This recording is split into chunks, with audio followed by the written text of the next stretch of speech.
Hello mga kaitsi, good morning. Kumusta po ang lahat? Sana'y nasa mabuting kalagayan po tayo. Palibhasa ang dami po nating iniisip na problema. Ayan, apektado po tayo. Dahil nga po apektado ang ating kalingap user, ang hobby ni YP na talaga namang marami talagang gustong sirain ang kanilang relasyon. O, diba? Kasi nga, nakikita po natin na isang taon na at isang buwan ang kanilang love team at talaga namang mayroong mga taong hindi mapalagay kundi siraan si Kalingap Ido kay Beyonce na parang gusto nilang paghiwalayin ang IDC. So katapusan na ba ito ng IDC?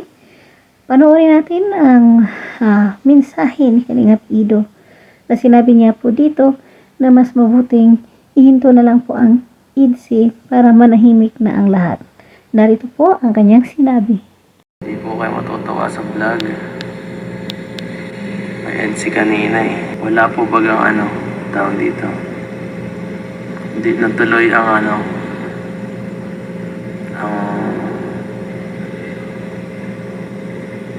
ang mansari. Sa bagay, pag natapos naman na talaga ang 12. Pag nag-anniversary naman na talaga dapat, di ba, ang counting na lang yun every year, no? So, walang mansari ngayon guys. Wala na guys. Nagtagumpay na ang mga basher guys. Nagtagumpay na sila. Basta ang mahalaga lagi pa naman ako ma-upload sa vlog ko. Goodbye guys. Kasi ang gugulo kasi ng mga tao dito. Para wala na sila, para manahimik ng lahat, huwag na lang tayo mag-itsi. Para tahimik na ang kabuuan ang maligid. Diba?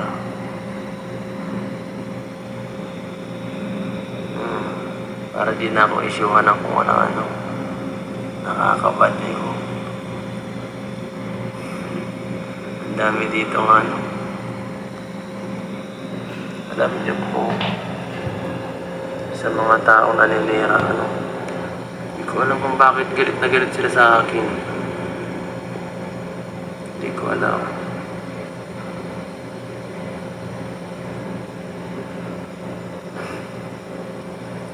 Wala kang gagawin tama. Hindi pwede makapaghalabilo sa kapwa. Mali. Pag nakahalabilo ka sa mali pa rin. Kahit tumulong ka, mali pa rin. Bawal kang Hindi nyo po makokontrol ang tao. Sarili nyo lang po makokontrol nyo. Kaya, pasensya po sa mga nagagalit. Sa mga di nyo nagaganda na mga kilos natin. Pasensya na, pero wala po kayo magagawa kasi buhay ko naman po ito. Yung mga naninira, yan po ang may galit sa atin. Yung mga gusto tayong siraan kay Beyonce. Gusto kami paghiwalayin. Yan ang hindi nila alam. Hindi nila ewan, hindi natin alam kung nila motibo sa kanilang ganyan, di ba? Yung galit nila sa atin, parang hindi yung normal na galit lang na parang gusto nilang manira lang talaga dahil gusto kang siraan. Parang ganun eh. Madami na po yan. Hindi lang po yan dati pa.